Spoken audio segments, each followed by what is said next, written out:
हिंदू आस्था का अपमान यही बन चुकी है इंडिया अलायंस की पहचान।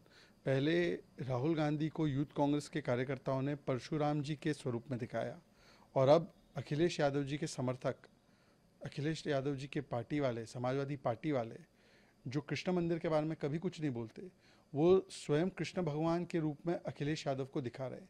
क्या किसी और देवता, भगवान, पैगंबर के साथ ये किया जा सकता है? सर तन से जुदा के नारे लग जाएंगे। तो ये दिखाता है कि कभी रामचरितमानस को जलाना, कभी मठाधीश को माफिया बोलना, कभी सनातन को समाप्त करने की धमकी देना, कभी बोलना कि सनातन बीमारी है, मलेरिया है, हिंदू टेरर। ये एक लंबी श्रृंखला है हिंदू आस्था पर चोट करने की, और उसी में ये एक और कड़ी है। सर, फारूक अब्दुल्ला, मनोज झा और महबूब मुफ्ती जैसे कई लोगों ने पाकिस्तान और हिंदुस्तान दोनों के प्रधानमंत्री को पत्र लिखकर दोनों देशों के बीच में वार्तालाप दोबारा से शुरू करने की बात अपनी चिट्ठी में कही है। देखिए, ये ऑपोजिशन की एक विशेष मंडली है जो कहती है कि सेना का करेंगे हम अपमान, पाकिस्तान को बताएंगे भाईजान, और ये चलाते हैं सो कॉल्ड टेररिज्म के सपोर्ट की दुकान। इसीलिए जब ऑपरेशन सिंदूर जारी है, जब ऑपरेशन सिंदूर के माध्यम से हमने पहलगाम के बाद एक नया नॉर्मल सेट किया है, घर में घुस के मारेंगे, पानी और लहू एक साथ नहीं बहेगा, हमने ये सुनिश्चित किया है कि अगर वहाँ से गोली आएगी तो गोली का जवाब गोले से दिया जाएगा, अगर टेररिज्म किया जाएगा और उसको सपोर्ट स्टेट का मिलेगा तो हम इसमें डिस्टिंक्शन नहीं करेंगे। जब एक नया नॉर्मल सेट किया है तो कुछ लोग आज भी ओल्ड नॉर्मल पर है कि पाकिस्तान के साथ बातचीत शुरू कर दो, टेरर और टॉक्स साथ में चलने चाहिए। ये वही लोग हैं जिन्होंने 26/11 के बाद भी बातचीत शुरू रखी पाकिस्तान से, कोई उनके ऊपर कार्रवाई नहीं की, मोस्ट फेवर्ड नेशन का स्टेटस दिया, और आज जब surgical strike, Balakot air strike और ऑपरेशन सिंदूर होता है तो उस पर सवाल खड़े करते हैं और सेना के मनोबल पर चोट करते हैं। ये वही लोग हैं जो पहलगाम के विक्टिम्स का मखौल उड़ा रहे हैं। See, this is a Tukde lobby which always wants to have soft corner for Pakistan, as if it is to say सेना का अपमान, पाकिस्तान मेरा भाईजान, यही है हमारी पहचान। They are the ones who, despite the fact that they know that Pahalgam was a terrible terror attack done by Pakistan, they have defended Pakistan. Now Operation Sindoor is ongoing. We have set a new normal through Operation Sindoor.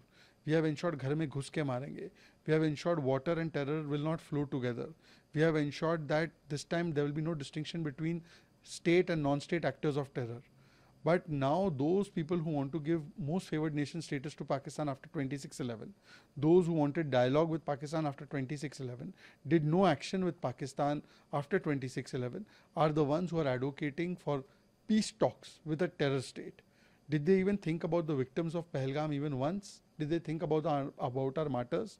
They question Operation Sindoor, they question surgical strike, Balakot air strike, and they always do this chot on the Sena ka manobal. तो तेलंगाना के मुख्यमंत्री रेवंत रेड्डी ने भाजपा पर निशाना साधते हुए कहा कि भाजपा नेता नवीन या जो भी है, मेरे को उनका नाम नहीं पता, तेलंगाना में सरकार बनाने का दावा कर रहे हैं लेकिन उनकी कोशिशें यहाँ सफल नहीं होंगी। उन्होंने कहा कि कांग्रेस के नेता बात करने के लिए तैयार हैं। देखिए, रेवंत रेड्डी जो है वो फिर से बता रहे हैं कि कैसे वो मोहब्बत की दुकान नहीं, धमकी के भाईजान है। जिस प्रकार की भाषा उन्होंने दुनिया की सबसे बड़ी लोकतांत्रिक पार्टी के अध्यक्ष नितिन नवीन जी के लिए इस्तेमाल की है, मखौल उड़ाया है उन्होंने, और उसके बाद वो कहते हैं कि वो बीजेपी के लोगों को क्रश कर देंगे। ये वही व्यक्ति है जिनको हिटलर से प्रेरणा मिलती है, अभी उन्होंने बताया, इंदिरा गांधी जी से प्रेरणा मिलती है। जर्नलिस्ट हो, युवा हो, स्टूडेंट्स हो, उनको भी वो नंगा करके मारने की धमकी देते हैं।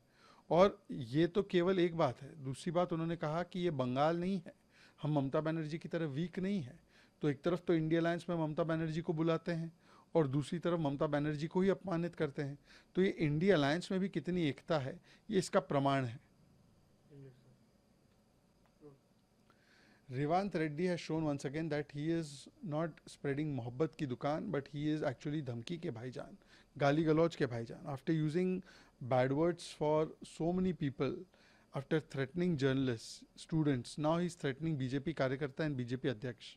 The words used by him for the president of the largest democratic party, and to say that I will crush BJP, it shows his Hitler emergency Indira mindset. He has recently hailed Hitler also. But he has not just attacked BJP, he has also attacked his own ally partner, Mamta Banerjee. He has said Mamta Banerjee was very weak in Bengal. So we are not weak like Mamta Banerjee. So on the one hand, you will call Mamta Banerjee in India Alliance meeting. On the other hand, you will undermine her and insult her. This is the state of India Alliance.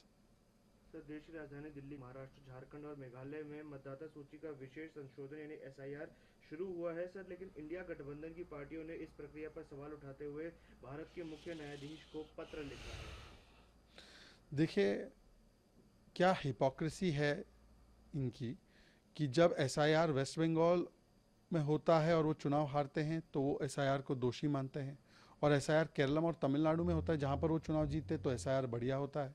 तो एक तरफ संस्कारी SIR और दूसरी तरफ बंगाल में दुराचारी SIR. जब बिहार और बंगाल में एसआईआर हुआ तो सुप्रीम कोर्ट की निगरानी में हुआ। बिहार में इन्होंने कई आरोप लगाए पर एक आरोप सिद्ध नहीं कर पाए। सुप्रीम कोर्ट ने बोला एसआईआर कॉन्स्टिट्यूशनल है, लीगल है, बिल्कुल सही तरीके से हुआ है। उसके बावजूद भी एसआईआर पर सवाल उठाते हैं कि एसआईआर बहाना है, अपने आप को हार से बचाना है, इसलिए इलेक्शन कमीशन ईवीएम एसआईआर पर निशाना है।